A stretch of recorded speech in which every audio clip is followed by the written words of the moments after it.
Carta do apóstolo Paulo aos Romanos, capítulo 9, do verso 19 ao 29.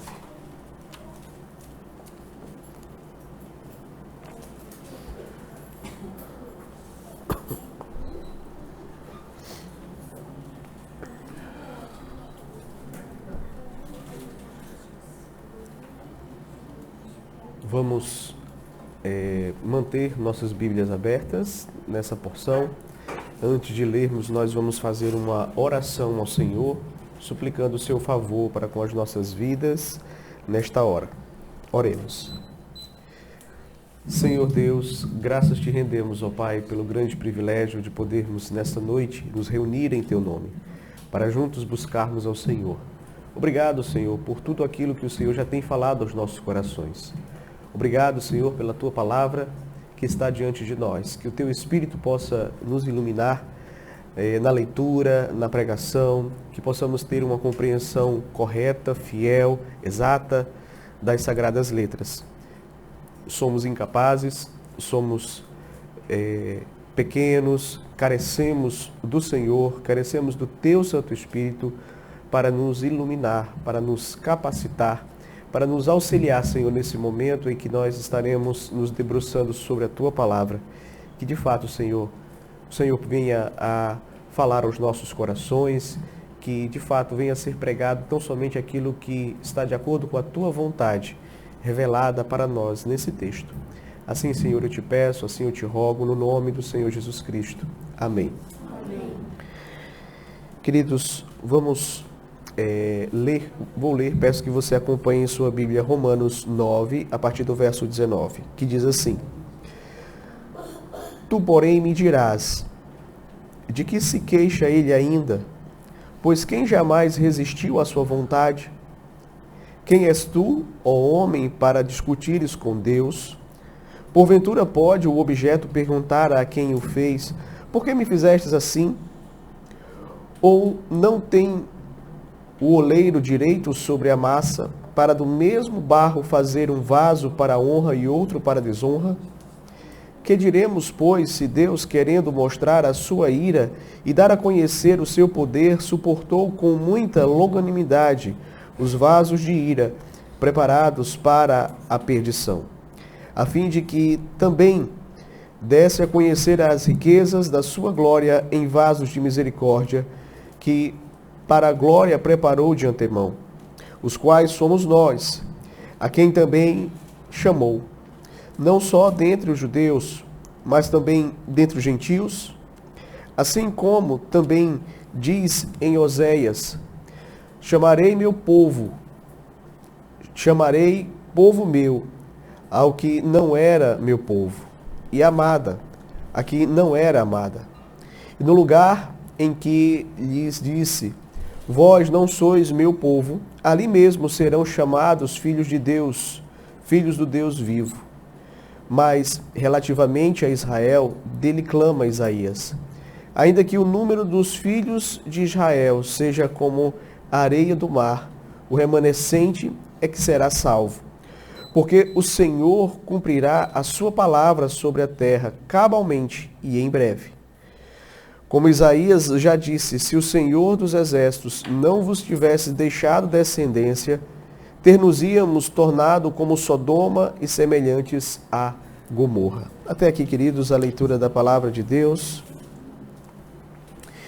Meus queridos, nas Escrituras nós vamos encontrar alguns mistérios que estão, de fato, para além da nossa capacidade de compreensão. Há algumas doutrinas que, de fato, elas são cridas por nós, ainda que nós não sejamos capazes de compreendê-las na sua totalidade. Por exemplo, a doutrina da Trindade, a doutrina das duas naturezas do Senhor Jesus Cristo, a doutrina da soberania de Deus e da responsabilidade humana. Por exemplo, quando nós estudamos esta última doutrina que eu mencionei, a doutrina da soberania de Deus e da responsabilidade humana, nós percebemos nas Escrituras que há uma grande quantidade de versículos que, de fato, nos dão a entender que Deus ele é soberano. Você vai encontrar versículos que afirmam categoricamente que Deus é quem determina todas as coisas, que Deus é quem escolhe a quem Ele quer para a salvação e quem Ele não escolhe não será salvo. Você vai encontrar versículos claramente mostrando a soberania de Deus. Agora, por outro lado, você também vai encontrar nas Sagradas Escrituras textos que atribuem, ou parecem atribuir ao homem a responsabilidade por sua salvação. Então, você vai perceber, por exemplo, textos que dizem que quem se arrepender e crer será salvo. Você vai encontrar textos que dizem: tornai-vos para mim e eu tornarei para vós outros. Você vai encontrar textos dizendo: vinde a mim, vós todos que estáis cansados e sobrecarregados, e eu vos aliviarei. Então, queridos, você vai ver nas Escrituras tanto a soberania de Deus quanto a responsabilidade humana. Essas duas verdades, caminhando lado a lado, caminhando juntos na palavra de Deus, de modo que uma não anula a outra. As duas verdades bíblicas, elas estão nas Escrituras e devem ser proclamadas pela igreja, por nós. Então, o que é que nós entendemos quando nós aplicamos essa doutrina da soberania de Deus e da responsabilidade humana à salvação? Nós entendemos que se nós somos salvos, é pela graça soberana do Senhor. Mas se nós nos perdemos, é por culpa nossa. É responsabilidade nossa. E hoje nós vamos entender isso a partir desse texto. Veja, nós estamos aqui expondo o capítulo 9 da carta do apóstolo Paulo aos Romanos. No último domingo nós tivemos a oportunidade de ver como Paulo ele ensinou a respeito da eleição. E uma vez que ele trata a respeito dessa doutrina, ele faz questão de se adiantar e responder a uma pergunta. Provavelmente porque ele já tinha tido experiências passadas em que, ao ensinar essa doutrina, essa pergunta era feita. E que pergunta foi essa que nós vimos? A pergunta é: será que Deus é injusto por escolher para a salvação? Então, uma vez que Paulo falou sobre a doutrina da eleição, ele levanta essa questão: será que Deus é injusto quando ele escolhe uns e não outros para salvar? E nós vimos qual foi a resposta do apóstolo Paulo: de modo nenhum. De forma nenhuma. E por que não há injustiça da parte de Deus? Porque, meus queridos, quando se trata da salvação de pecadores, nós sabemos que Deus, Ele não nos trata conforme a sua justiça, mas conforme a sua misericórdia. Se Deus fosse nos tratar conforme a sua justiça, nenhum de nós seria salvo. Todos nós seríamos, de fato, condenados.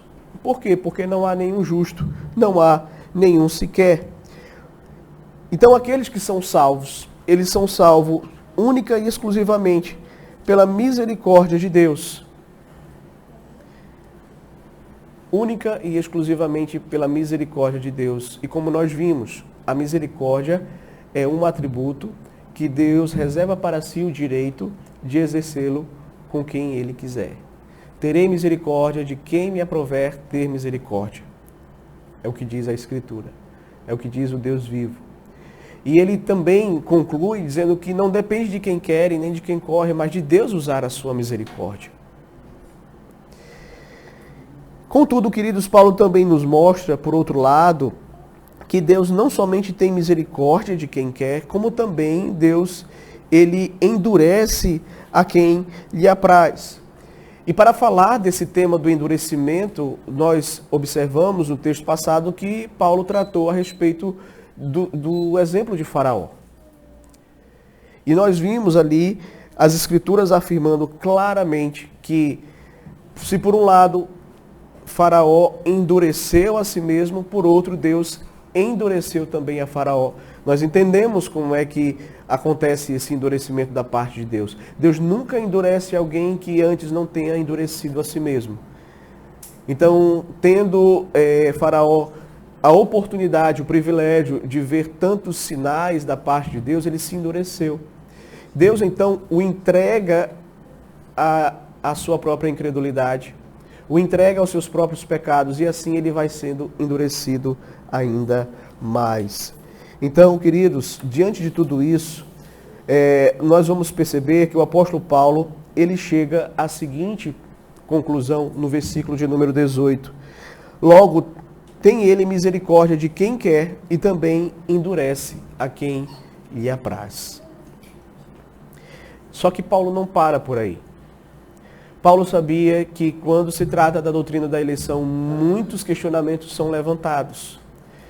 E é justamente por conta disso que ele vai, na continuação do texto, levantar outro questionamento. Que ele acredita que dentro ali da igreja de Roma, os judeus provavelmente se levantariam e fariam esse questionamento. Veja no verso 19. Tu, porém, me dirás, de que se queixa ele ainda?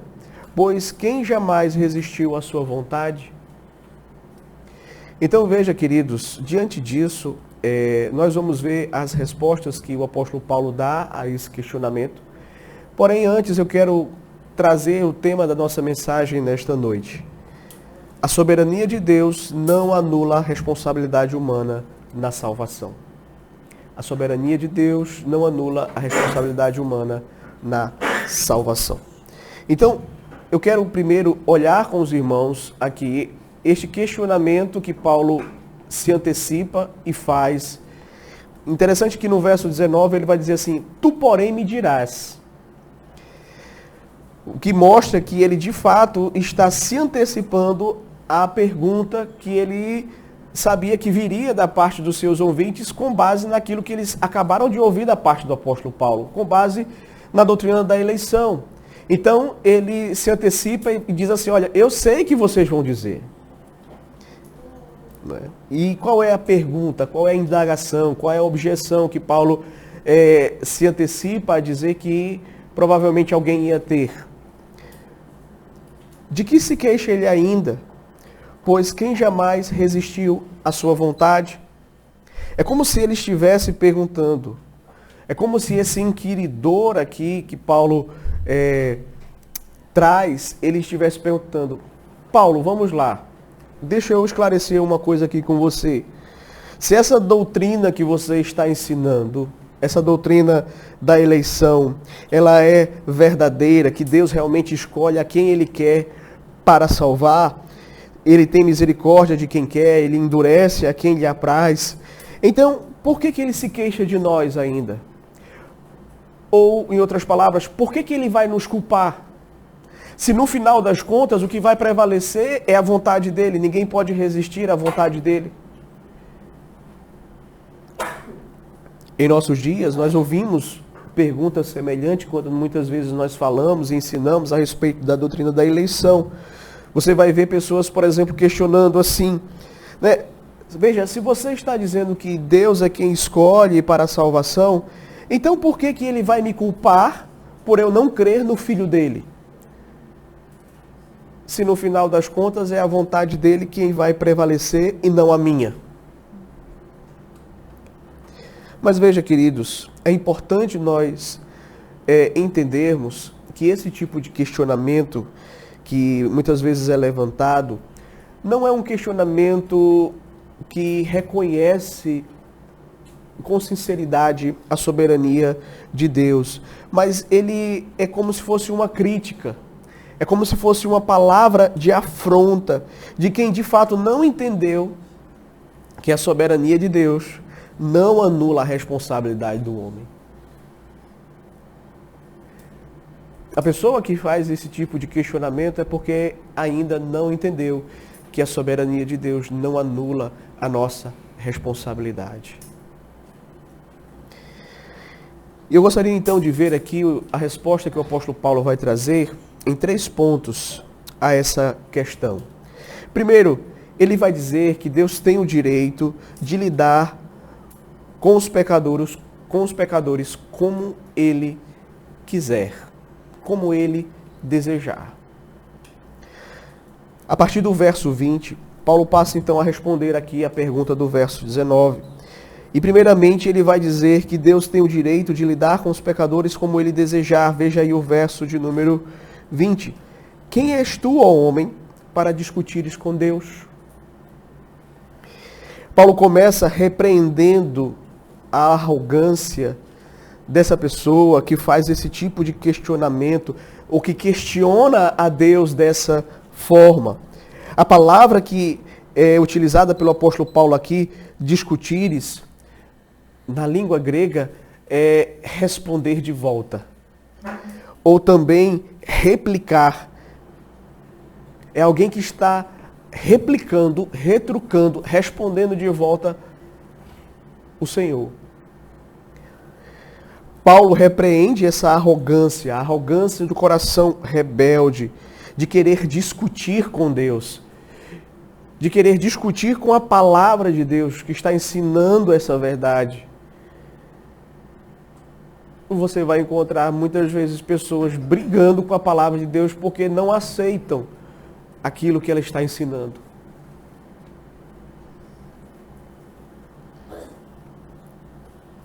E veja, uma coisa é preciso que fique bem claro aqui. Uma coisa é aquela pessoa que ela tem dificuldade, que ela tem uma pergunta genuína sobre um determinado assunto, certo? Outra coisa é quando o homem se levanta para questionar a Deus, para questionar os seus desígnios de forma arrogante. E é justamente essa atitude que o apóstolo Paulo está aqui condenando. Essa atitude insolente de quem questiona os desígnios de Deus. Ele pergunta: quem és tu, ó homem, para discutires com Deus? Quem é você? Paulo mostra o quanto isso é absurdo, o quanto isso é descabido. E ele vai usar aqui uma figura muito interessante, ele vai usar a figura do oleiro e do vaso. Veja aqui no final do verso 20, ele diz assim: porventura pode o objeto perguntar a quem o fez, por que me fizestes assim? Paulo aqui está citando Isaías capítulo 45, verso 9, quando é dito assim: ai daquele que contende com o seu Criador, e não passa de um caco de barro entre outros cacos. Acaso dirá o barro ao que lhe dá forma: que fazes? Ou a tua obra não tem alça. Isaías 45, verso 9. Então, no contexto aqui de Isaías, os judeus estavam questionando a Deus também, questionando os caminhos de Deus, questionando os desígnios de Deus. Eles questionavam o fato de Deus usar o rei Ciro, um rei pagão, para libertar a nação de Israel. E a resposta de Deus, através de Isaías, foi justamente essa: quem é você para discutir com o seu Criador? Quem é você para querer julgar os caminhos dele? Veja, você não passa de um caco de barro, entre outros. Você acha que você pode questionar a maneira como Deus lida com a humanidade? Então, queridos, no verso 21, nós vamos perceber que Paulo, ele, além de citar Isaías, ele também vai citar outro profeta ali do Antigo Testamento, que é justamente o profeta Jeremias, e usando a mesma figura do oleiro e do barro. Veja que ele diz assim no verso 21, ou não tem o oleiro direito sobre a massa para do mesmo barro fazer um vaso para honra e outro para desonra? Aqui, Paulo está fazendo uma citação de Jeremias, capítulo de número 18, quando o povo de Israel estava questionando de forma arrogante também Deus, a sua justiça, os seus caminhos. E Deus então chama Jeremias, lá no capítulo 18, do verso 1 ao 6, é dito o seguinte: palavra do Senhor veio a Jeremias, dizendo: dispõe-te e desce à casa do oleiro, e lá ouvirás as minhas palavras. Desci à casa do oleiro, e eis que estava entregue a sua obra sobre as rodas. Como o vaso que o oleiro fazia de barro se lhe estragou na mão, tornou a fazer dele outro vaso, segundo bem lhe pareceu. Então veio a mim a palavra do Senhor: não poderei eu fazer de vós como fez este oleiro, ó casa de Israel? Diz o Senhor: eis que como o barro na mão do oleiro, assim sois vós na minha mão, ó casa de Israel. Deus havia dado esta palavra a Jeremias. Veio a palavra do Senhor a Jeremias: Jeremias, vai até a casa do oleiro. Jeremias vai lá, Jeremias observa o oleiro no seu trabalho. Em um determinado momento, ele está fazendo barro e o barro se estraga e ele faz novamente. Ele tirava um pedaço de barro e ele moldava esse pedaço de massa, de barro, da forma como bem lhe parecia. E aí a conclusão que Deus traz para Jeremias foi justamente essa: não poderei eu fazer de vós como fez este oleiro, ó casa de Israel? Diz o Senhor: eis que como o barro na mão do oleiro, assim sois vós na minha mão, ó casa de Israel. Então, queridos, veja que Paulo, ele aqui em Romanos capítulo 9, está usando, meus queridos, a mesma metáfora que os profetas usavam lá no Antigo Testamento. Aquela mesma metáfora quando o povo se levantava contra Deus de forma arrogante, questionando a Deus, questionando os caminhos de Deus, questionando os desígnios de Deus. E aí Paulo toma por empréstimo essa metáfora, esta figura, para justamente tratar com esta pessoa, este questionador, vamos dizer assim, que estava de fato arguindo o Senhor por conta da forma como ele escolheu agir por meio da obra da eleição. Então, Paulo está usando essa metáfora. Veja aí do verso 21. Ou não tem o oleiro direito sobre a massa, para do mesmo barro fazer um vaso para honra e outro para desonra? É a mesma figura que era utilizada lá no Antigo Testamento pelos profetas. Paulo está dizendo aqui: veja, você não pode questionar a Deus, porque Ele é o oleiro, nós somos o barro, e Ele faz o que Ele quer com este barro. Deus trata como Ele quer com a humanidade caída em pecado. E um ponto aqui interessante que nós não podemos deixar de mencionar, para que possamos compreender corretamente esse texto, para não cometermos um erro de interpretação aqui, é analisarmos essa expressão que é utilizada por ele, do mesmo barro. Do mesmo barro. O barro a que Paulo se refere é a massa que consiste da humanidade caída em Adão. Ele está falando do ser humano no seu estado de queda, de perdição, o ser humano no seu estado de miséria e merecida condenação. E aqui ele então utiliza essa figura: Deus é o oleiro que pega dessa humanidade caída, ou seja, dessa massa humana caída, e Deus faz como Ele quer com estes homens e mulheres. A massa em si, ela já está estragada. A massa em si, ela não é boa. Então, meus queridos, nós vamos perceber que se parte desta massa vai ser destruída, isso era consequência, porque ela já está perdida. O que nós de fato admiramos nisso é Deus usar desta massa humana estragada vasos para a sua honra, vasos para a manifestação da sua misericórdia, da sua bondade, da sua graça, para a sua glória. Então, Paulo vai dizer que da mesma massa caída, Deus fez vasos de honra,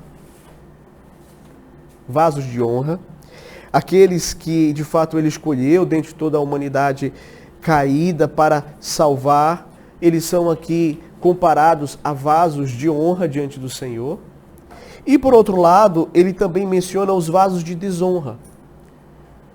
Aqueles vasos que estão perdidos e que estão caminhando para a própria condenação pelos seus próprios pecados. Então, Deus ele faz o que quer com esta massa humana caída, com a humanidade caída. Ele tanto pode deixar que aqueles que estão em pecados continuem nesse caminho para a sua condenação, como ele pode, se ele quiser ter misericórdia, salvar algum dentre esses, para manifestar neles a sua misericórdia, a sua graça, a sua salvação. Ok? Então esse é o primeiro ponto que nós precisamos entender. Deus ele é soberano, meus queridos, diante de toda a humanidade caída, ele age como ele quer. Se aprove a ele permitir que seres humanos que estão em pecado permaneçam nessa condição e que morram nessa condição para a condenação, é a vontade dele. Mas se ele quis, dessa humanidade caída que não merecia misericórdia, manifestar misericórdia para com alguns deles, isso também é uma vontade soberana dele. E não cabe a mim nem a você questionar a maneira como Deus resolveu tratar os pecadores. Ele tem direito sobre tudo e sobre todos.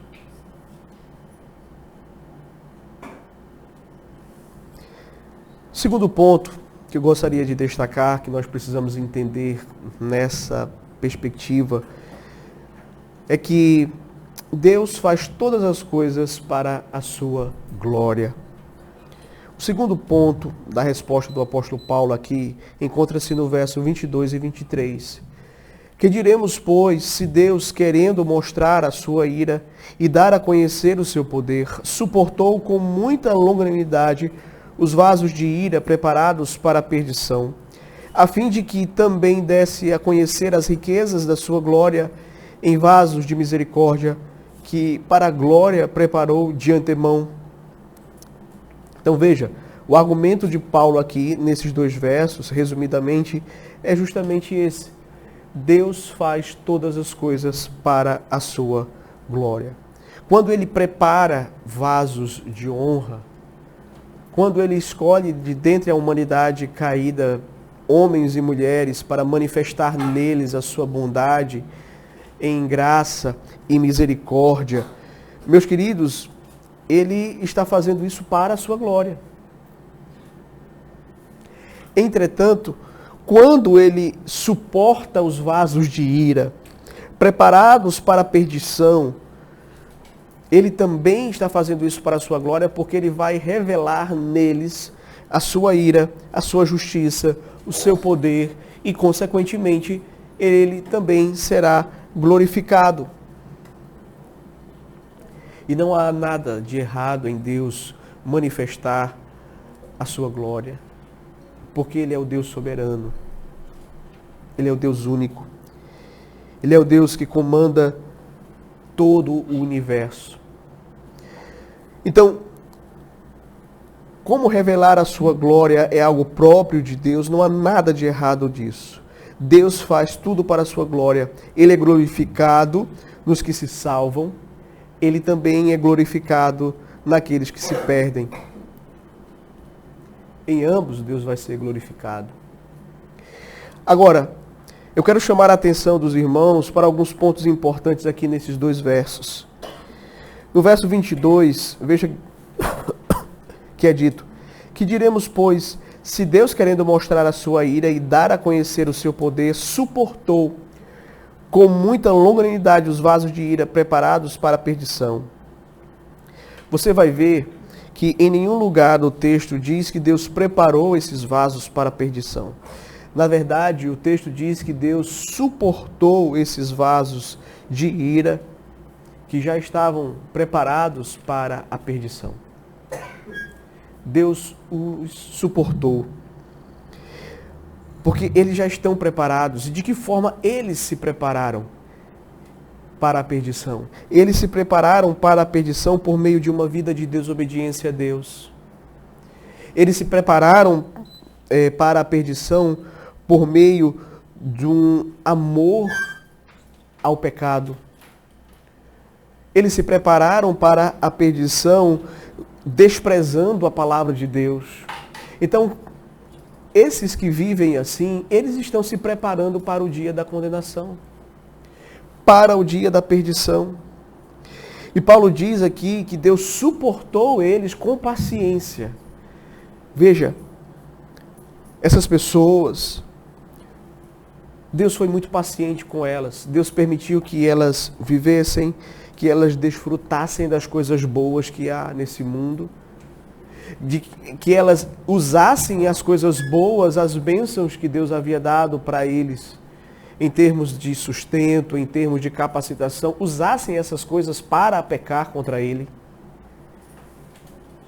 E em tudo isso, meus queridos, Deus está suportando com muita longanimidade esses vasos de ira que estão destinados para o dia da ira do Cordeiro. Deus poderia os destruir imediatamente, mas Deus, então, na sua paciência, Ele os suporta. Por quê? Porque Ele tem um dia reservado para lidar com eles de forma definitiva. De modo, meus queridos, que você vai perceber claramente que Deus suportou eles com muita longanimidade, esses vasos de ira, porque Deus reservou um dia para manifestar a sua justiça, para puni-los pelos seus pecados, pela sua rebeldia, pela sua desobediência, pela sua atitude de afronta a Deus, pela sua maldade contra o próximo. Deus os suporta. Mas há um dia em que Deus ajustará as contas com eles. Eu sei que muitas vezes aqui nós vemos os ímpios, parece que eles andam sempre muito bem, com muita saúde e com muita tranquilidade aumentam as suas riquezas, como diz o Salmo 73.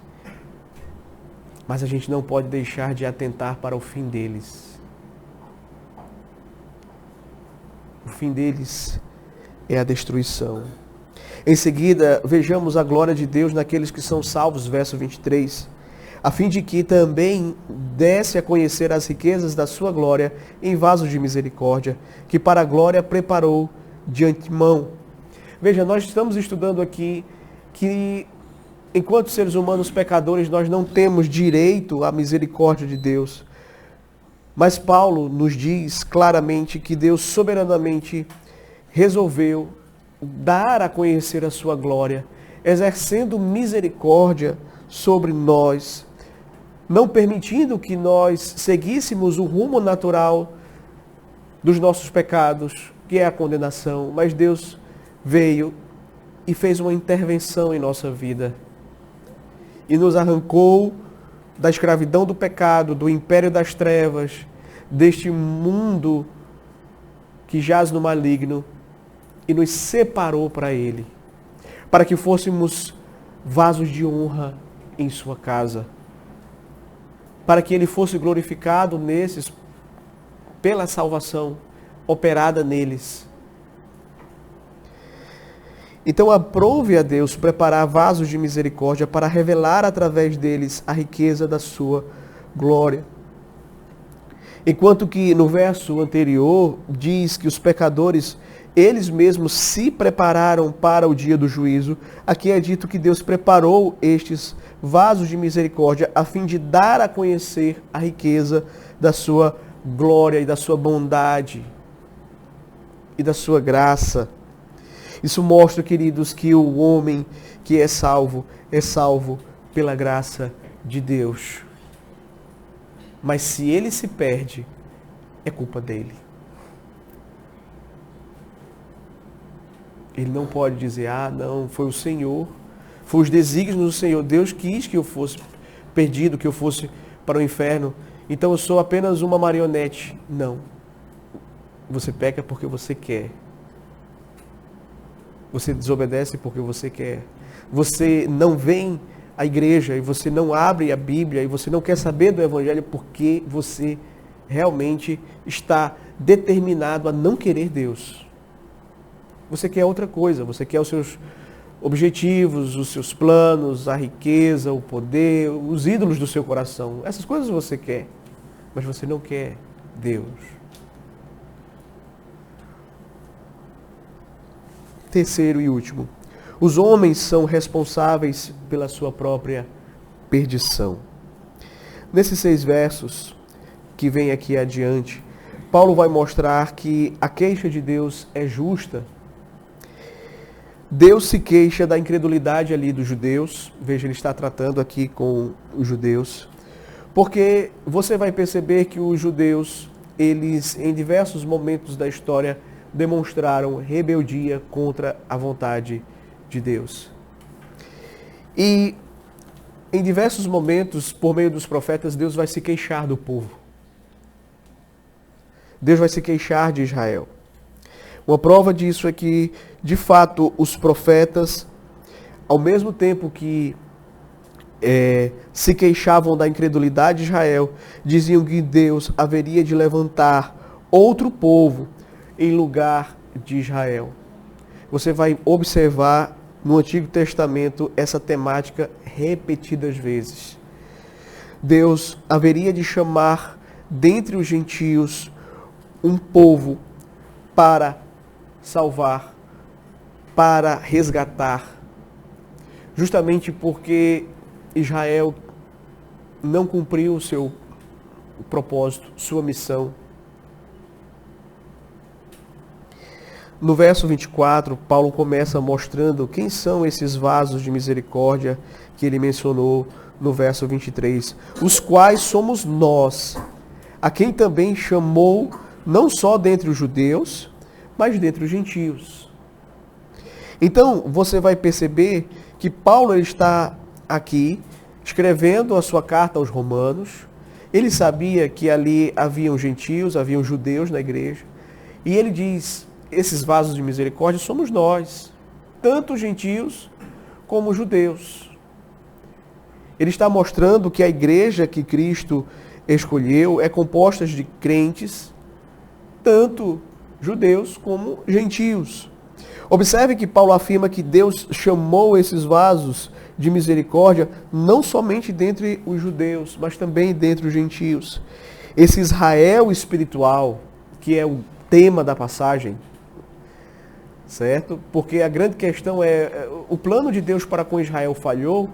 Paulo vai dizer, não. Deus tem um Israel que ele tirou de dentro de Israel e um Israel, e também como parte desse Israel, aqueles que ele escolheu tanto dentre os judeus quanto dentre os gentios. Então, Deus os chamou, como diz aqui o texto, e esse chamado, como nós sabemos, é por meio do Evangelho do Senhor Jesus Cristo. Em seguida, Paulo vai mostrar nas Escrituras as verdades que ele está aqui ensinando. Ele vai citar algumas passagens do Antigo Testamento. Ele vai citar basicamente 4 passagens. 2, você vai perceber que ele cita do profeta Oséias e 2 do profeta Isaías. A primeira aqui, do verso 25, ele está fazendo a citação de Oséias 2:23, quando ele diz assim: assim como também diz em Oséias, chamarei povo meu ao que não era meu povo, e amada a que não era amada. Então, veja, meus queridos, Deus está ali anunciando ao profeta que ele chamaria e ele escolheria para ser seu povo aqueles que antes não tinham essa perspectiva, não faziam parte da nação de Israel. No caso, os gentios. Ele iria chamar de meu povo aqueles que antes não eram seu povo. E não só isso, Deus também vai amá-los. Chamarei de amada a igreja do Senhor Jesus Cristo. A segunda citação, Oséias 1:10, aparece aqui no versículo 9, no capítulo 9, verso 26. E no lugar em que lhes disse, vós não sois meu povo, ali mesmo serão chamados filhos do Deus vivo. Ou seja, diante da incredulidade de Israel, Deus diz que dentre os gentios, dentre aqueles que antes não eram o seu povo, ali mesmo eles seriam chamados filhos de Deus. Uma designação que no Antigo Testamento era apenas para os filhos de Abraão. Mas aqui Deus diz, dentre aquelas nações distantes, eu vou escolher aqueles para que eu possa amá-los, para que eles se tornem meu povo, e eles serão chamados meus filhos. A terceira citação é de Isaías 10, do 22 ao 23, e Paulo faz aqui do verso 27 ao 29. Primeiro do verso 27 ele diz assim, mas relativamente a Israel, dele clama Isaías, ainda que o número dos filhos de Israel seja como a areia do mar, o remanescente é que será salvo. Veja, a palavra de Deus aqui ela é muito clara. Deus não vai salvar todo Israel. Ainda que os filhos de Israel, ainda que a descendência de Israel seja numerosa como a areia do mar, quem é que vai ser salvo? O remanescente fiel é que de fato será salvo. E esse remanescente é composto daqueles que de fato Deus escolheu. E esses remanescentes, eles são dentre os judeus e dentre os gentios. Esse é o Israel de Deus. E na continuação, Paulo cita ainda, verso 28, porque o Senhor cumprirá a sua palavra sobre a terra cabalmente e em breve. Então Deus vem cumprindo a sua palavra de forma cabal, de forma rápida, chamando dentre os gentios e dentre os judeus, aqueles que de fato ele escolheu, aqueles que são convertidos e se arrependem dos seus pecados e creem no Senhor Jesus Cristo. Esse é o remanescente fiel, esse é o Israel de Deus, esses são os vasos de misericórdia que Deus vai no último dia usar como troféus da sua glória.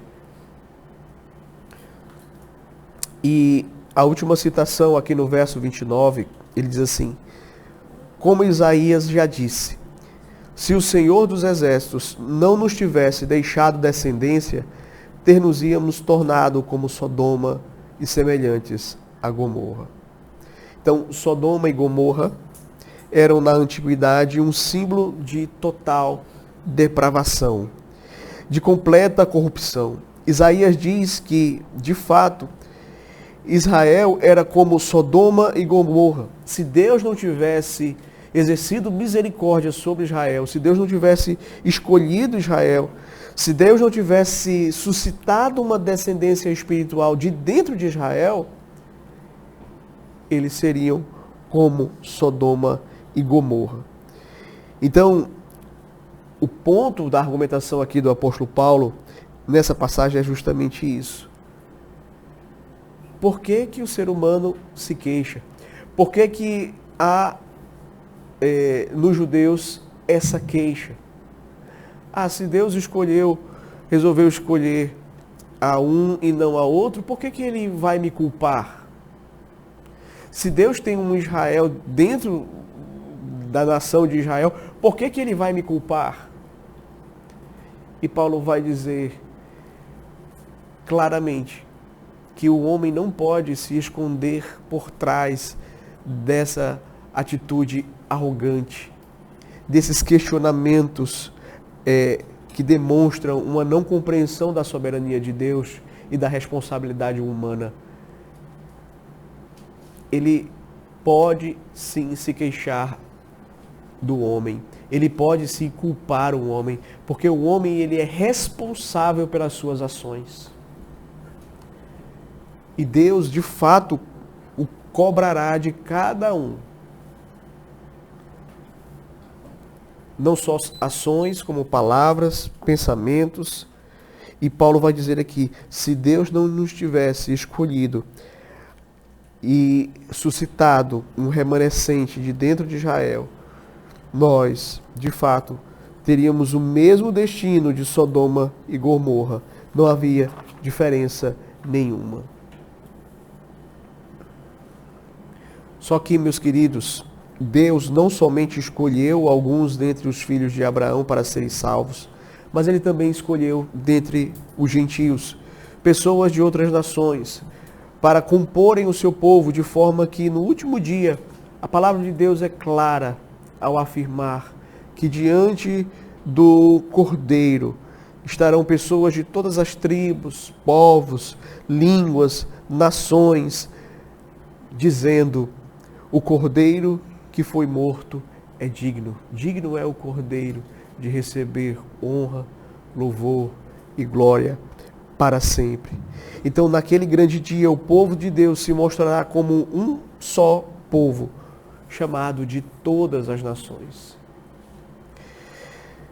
Assim, queridos, o principal ponto que Paulo quer nos mostrar aqui é que a soberania de Deus não anula a responsabilidade humana. O fato de Deus ser soberano e fazer o que Ele quer não anula a responsabilidade do ser humano, a responsabilidade que ele tem pelas escolhas que ele faz, pelas decisões que ele toma, pelos erros que ele comete. Essa é a resposta final do apóstolo Paulo para a indagação sobre Deus. Ele pode sim se queixar do homem. O homem não pode querer se esconder por trás da soberania de Deus e se isentar da sua responsabilidade. Ele tem sim o que se queixar de nós, ele pode sim nos culpar pelos nossos pecados, nós somos responsáveis diante dele. E para finalizar, queridos, eu queria trazer algumas aplicações breves. Primeiro, o homem ele é responsável por responder ao chamado do Evangelho. Isso é algo que nós precisamos ter em mente. Ainda que Deus seja soberano e controle todas as coisas, isso não elimina a nossa responsabilidade pessoal. Cada um precisa responder diante de Deus. Cada pessoa é responsável por responder à mensagem do Evangelho, se arrepender e crer. Ninguém pode dizer, não, eu não criei porque eu não fui um escolhido. Não. Porque você ouviu o Evangelho e você quis não dar ouvidos a ele, não se arrepender, não crer. Então não queira usar esse argumento contra Deus, porque o homem é responsável por responder ao chamado do Evangelho. Uma segunda aplicação, devemos demonstrar gratidão a Deus pela sua misericórdia.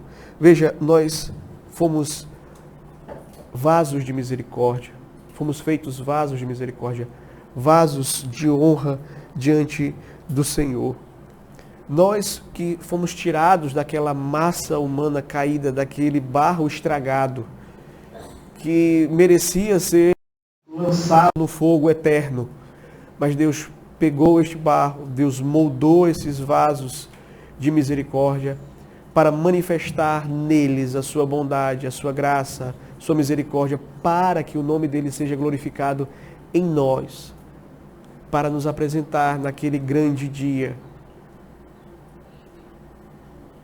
como santos e inculpáveis perante Ele, para a glória dEle, para mostrar nos séculos vindouros a suprema riqueza da sua bondade para conosco. Então devemos ser gratos a Deus, porque nós não merecíamos essa misericórdia. Nós não merecíamos ser resgatados daquele destino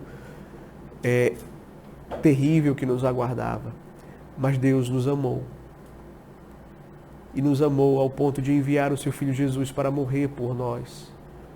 E nos trouxe o seu Evangelho para que, de fato, pudéssemos crer neste sacrifício e sermos por ele salvos. Isso é misericórdia. Nós não merecíamos, mas nós necessitávamos e devemos ser gratos por ela. Devemos agradecer a Deus todos os dias. Terceiro, Deus é glorificado em todas as coisas. Deus será glorificado tanto nos vasos de honra quanto nos vasos de desonra. Deus faz todas as coisas para a sua glória. E Ele vai ser glorificado, sim, em todas as coisas. Tanto naqueles que se salvam, quanto naqueles que se perdem. Naqueles que se salvam, a sua misericórdia, a sua graça, a sua bondade serão exaltadas, manifestarão a glória dele. Nos que se perdem, a sua justiça, a sua ira, a sua retribuição serão manifestos nele e Deus vai ser glorificado também. E a grande questão é, como é que você quer ser instrumento para a glória de Deus? Fazendo parte daqueles vasos de honra ou dos vasos de desonra? Dos vasos de misericórdia ou dos vasos de ira? Daqueles que são salvos ou daqueles que se perdem? Como é que o nome de Deus vai ser glorificado na sua vida? Quarto, devemos ter cuidado com a arrogância espiritual. Veja a repreensão de Paulo àqueles que questionam a Deus. Também, queridos, essa repreensão ela nos alerta quanto à arrogância espiritual. Não devemos nos colocar numa posição de querer julgar os desígnios de Deus, julgar a Deus. Não que seja errado você ter dúvidas legítimas e buscar esclarecer essas dúvidas, como eu disse. Mas nós devemos tomar muito cuidado para não agirmos de forma arrogante, não querendo nos submeter àquilo que a palavra de Deus diz, querendo seguir os nossos próprios pensamentos ou pensamentos de outros, ideologias humanas, pensamentos humanos, quando a palavra de Deus nos ensina a verdade. Mas muitas vezes, por esta verdade não nos agradar, nós escolhemos não crer nela. Cuidado com essa arrogância espiritual. Ao enfrentar os desafios ou dúvidas teológicas, que nós venhamos a ter uma atitude de humildade diante de Deus. Ter uma atitude reverente. Evitarmos esse ceticismo, atitude crítica com a palavra de Deus e nos submetermos a ela.